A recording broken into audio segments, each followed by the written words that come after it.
Are you ready? Oh, yeah, totally. Okay, so I think the first caller we'll take is a caller who called last week, Raymond from Florida, who says he has an experimental theory to detect the voice of God. And we talked last week, but right towards the end of the show, and so we didn't have time to get into it as much as I wanted. And I asked him to call in again, and I'm glad he did. Ray, you're live on the air. Okay, sounds good. Okay, what do you got for us, Ray?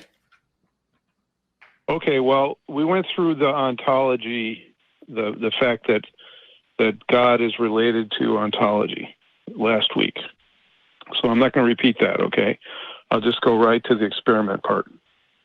Okay, all right, I'm cool with that. I'm not sure that I or Dan followed the ontology piece, but if you think it's not germane to this, the question of the experiment, well, then why don't we go straight? Ultimately, but let me do the experiment first, and we can go back. Okay, all right, okay, I'm on board. So let's do it. Experiment. Okay, good. So now this experiment detects the voice of God. Okay, that because it's impossible if you're in an ontological, if you believe the relationship between God and being, then you cannot detect God directly, you know. But what I will describe to you is what frequently happens when people become aware of being. Okay, and what happens is this thing I call the vox dei, you know, the voice of God. So what happens there is I'll give you an example. This actually happened to me. I was in a class on theater. And the way the class would work is we drive to a play, and then when we would see the play and have to write a paper the next day, the teacher would drive us. His name was Ed, okay? And he was pontificating in the car about art, saying this art, the other thing. Art is very much related to ontology also, by the way. So what was happening is back then I had been having a small scale, let's call it religious experience, but I was becoming somewhat aware of being, but I was not ontologically, I'd never not had what they call Satorians then. Okay, so I never had become quote enlightened. It's a bad way to say it, but what it is just had an awareness of the experience of the meaning of being.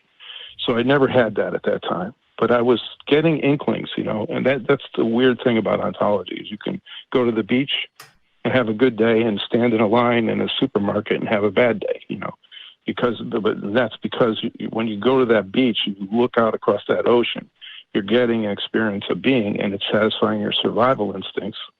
And when that happens, you get rewarded, and so it actually feels good. Same with. I'm not sure we're on board with that, but I haven't heard an experimental. Okay. An experiment yet. Okay, let's go to the experiment. Okay, I was driving. In my mind, I said, if the vibes are true, then this guy is bullshitting me right now. Okay? And then I looked out the window. When I looked out the window, I saw a giant sign with letters like, 12 or more feet high, lit up neon that said, Ed Artmouth. Said what? Ed Art Mouth. Okay, what does that mean? He was it means I was okay. I was asking the question. If the vibes are right, then this guy is bullshitting. And what do you mean by vibes? I looked out the window. The vibes at the time. Vibes was a very imprecise term. Like I said, I was not fully aware, but it was just like if I understood what I'm understanding from art, then this guy is bullshitting me. If I understood anything I'm experiencing about God, if there is such a thing as God, then this guy is bullshitting me right now. And then I looked out the window, and there's a giant sign that has his name, Ed Artmouth. And so I said, what the hell? How could that be? So what you described here is like an anecdote, right? An anecdotal experience. I'm not hearing an experiment that I could do. That's what it is. That's right. Okay. That's true. I just want to say that what I want to define now is a synchronistic event. Okay, so there was a causal chain. Okay. It turned out it wasn't Ed Artmouth. It turned out it was Dartmouth Pharmacy. and the word Okay. Dartmouth was there with an E broken in front of it. The sign was a little broke. Sure. And so I read it as Ed Artmouth. Now, there's a causal chain that caused that sign to be there, right? And there's a causal chain that causes me to be in the car. Yep. What's interesting is the exact coincidence of me passing the sign at that time and seeing it as an answer to the question, like just like a comedian has to have the right tempo. It's like that. Now, several times other than that, I've had hang on, Ray. Vino wants to respond to something here. We'll let you make sure you say your piece, though.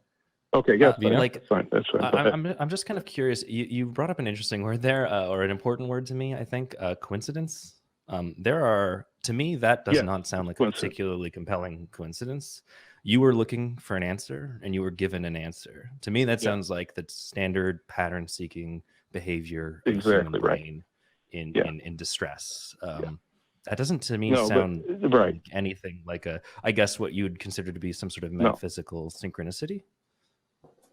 Right. It is. That's what I'm talking about. Is there, you can at least say this, that the timing of our passing of that sign was in sync with the asking of the question in my brain. If I had asked it an hour earlier or 15 minutes earlier, I wouldn't have been able to ask it, then turn and look out the window and see the answer. So all we're talking that's unusual. But it's unusual. How long were you thinking about this question? For example, this is not the experiment yet. This is not the experiment, right? Okay, fine. Okay. All right, sure. How long? We'll leave that and let's go to the experiment. No, I wasn't thinking about it. It wasn't thinking about it before at all. It was like right then. Okay, so all right. Let's go to the experiment then. Two causal chains. Okay, great, good. So the way to now the problem with that, with drawing any conclusion, is that there's going to be a natural occurrence of synchronicity. Okay. Right. So in other words, like if you win the lotto, you could say there's a God, right? But you can't really, because people win lottos all the time. It's just very unusual that you win a lotto. Okay? It's unlikely for an individual. Yes, it's unlikely for an individual to win a lottery, but it's not unusual for someone in a population to win the lottery. Right. To win a lotto. Right. Exactly. So what we have to know, we have to form, is that we have to know how often synchronicity should occur naturally. That's the first step. That's the hard one. Right. Okay, now how do we do that? The first thing we do is we measure the bandwidth of human sensory information. And I believe that we can limit it to visual. I don't know what that means. We don't have to. Okay, bandwidth means the number of bits per second. No. That are. But go on. This is visual. This is something that has been defined. Like, if you're talking about like languages, they're defined by like how many bits per second you can transmit information. So that is something. Right. I don't know about like audio in general, but at least in language, that is a defined. Yeah. No, but how do you like? You can absolutely do it. I'm a communications engineer, and I know that you can determine the bandwidth of an audio channel, and I know that you can determine the bandwidth of a video channel, and I know that the eye is the video channel, and I know that the ear is an audio channel. Okay, so we can not only that, but the color, it's color differentiation. We can quantify all that information. Do you understand what I'm saying? I agree. In theory, you could. Yes. I don't think that we actually can do that. This probably has already been done. No, I think it's already been done. So Ray, the problem here is you can individually find the sample rate of audio, right? Like you can find the sample rate of audio for an ear, and you can find the sample rate for rods, cones, whatnot, and you can take all that information in and then process that and come up with a number. But the problem is that the brain does a lot of processing on that and may discard a large amount of that information out of necessity because it doesn't have the bandwidth to find that information. So we can figure out the mechanics of those individual pieces, but collectively, I don't think we can define it. I believe there is an answer to the amount of bandwidth in any particular situation, but I don't think that bandwidth is consistent across all situations, and I don't think that bandwidth is something we could actually know definitively at a population scale or at an individual level. Okay, are you familiar with Claude Shannon? Yes. Claude Shannon's. Do you know what Shannon information is? Yes. Yeah, he's the father of modern information theory. Yes. Okay, he's the one who invented the idea of quantifying information. Yes. And he developed the mathematics of it. Okay, well, I've studied that mathematics, and you can, if you know, we know, for example, that the color resolution of a human eye, and we know the spatial resolution of a human eye, and we know the temporal resolution. We can measure those things, right? And so, therefore, you, by definition, mathematically, you can get a state vector, what's called, which means we can say that if you're seeing all blue, that's one vector. Now, if I change a little piece of the scene to red, that's a different vector. Okay, and we can span the space of. Now, you might not be able to, you have to bin it, what they call, which means that you might get a probability density, what they call. You can get a density of information. But they do that with standard physics. Just fast forward a little bit, Ray. We don't want to get too technical.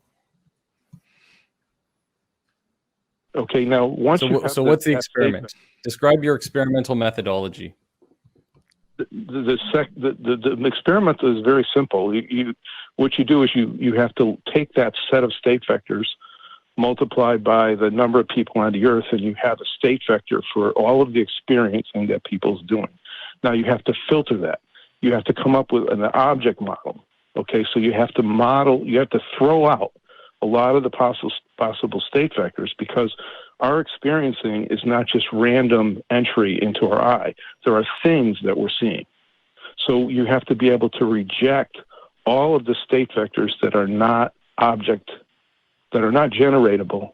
by a list of common objects, like houses and Ray, signs. I kind of see where you're going here, but can you condense it and get to it? So I get what you're saying.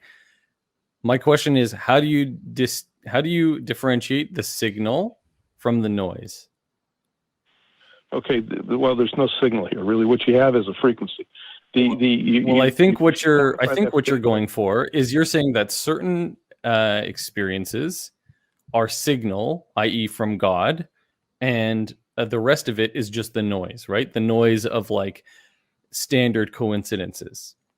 Yeah. And you're trying to say that when God is communicating with you, or something like that, or some other thing is communicating with you beyond what you would expect from normal variations and your normal random occurrences, that you would get a signal above the level of the noise, right? So how do you differentiate the signal from the noise?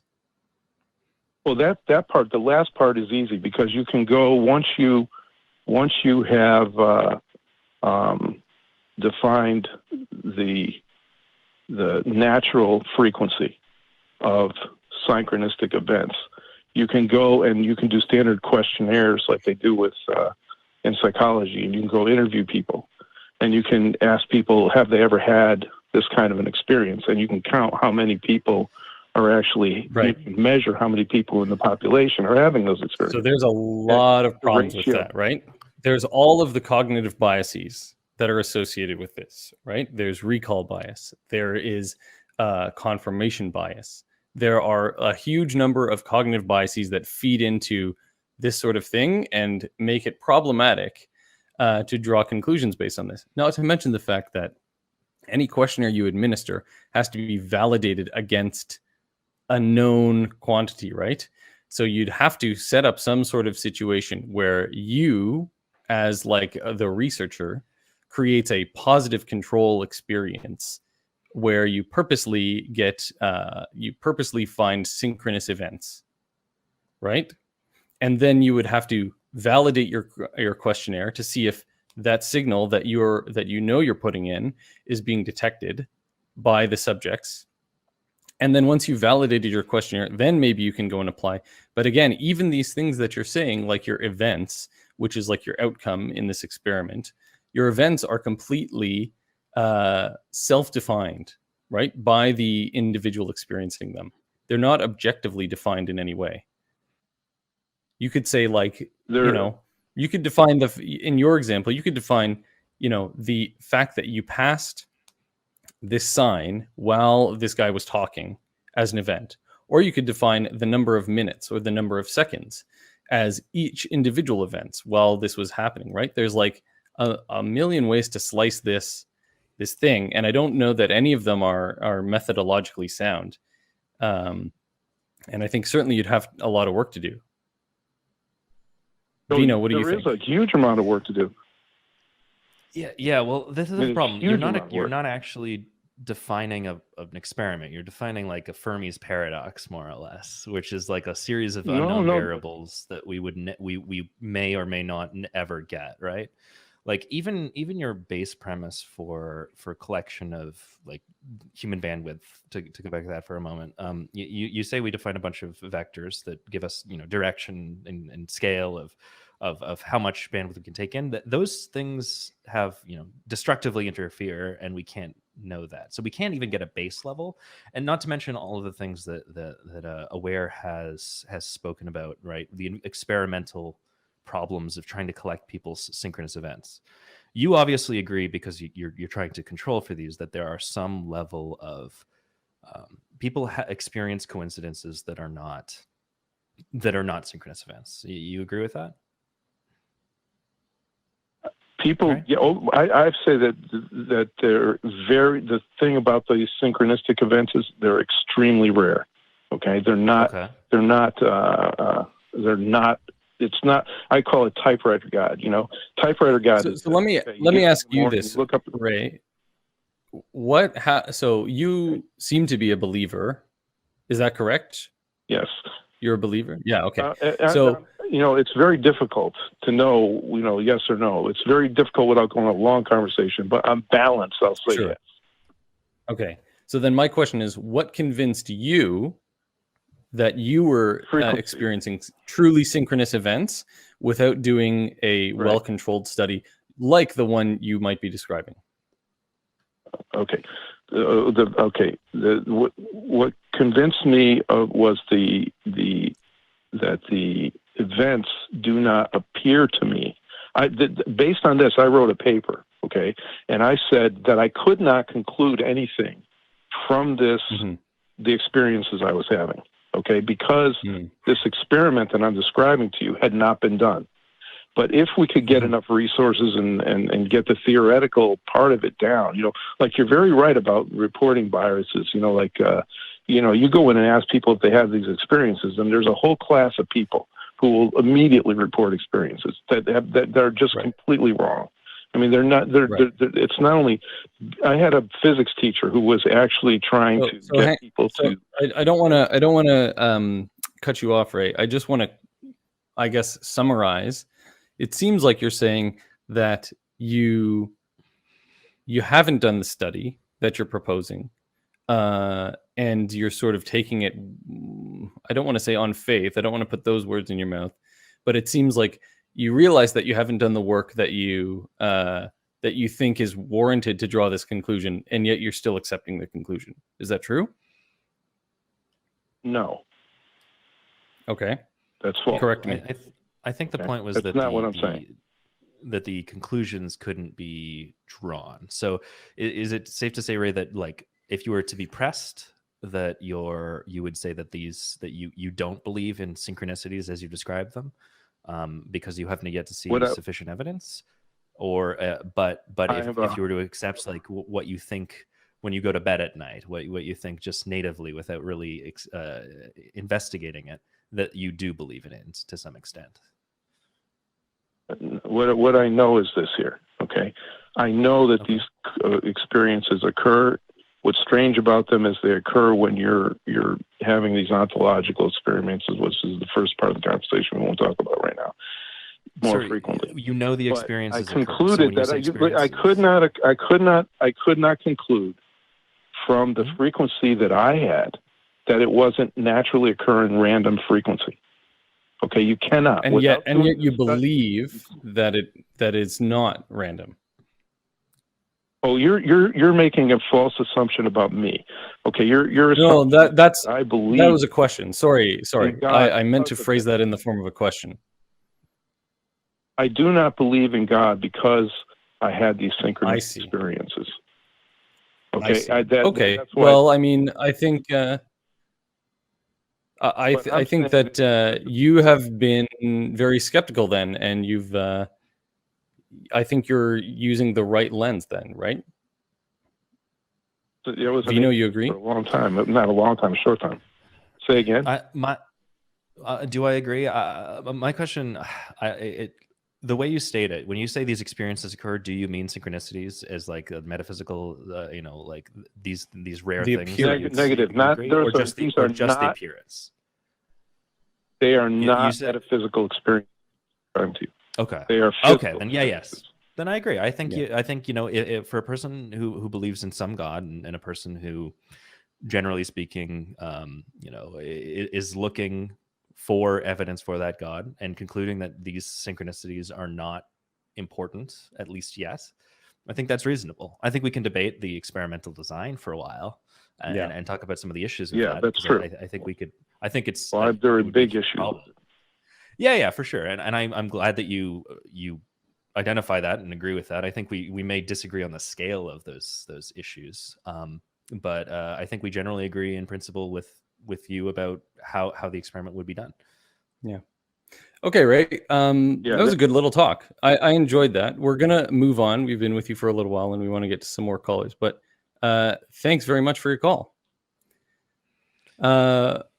Vino, what'd you think? Your first call.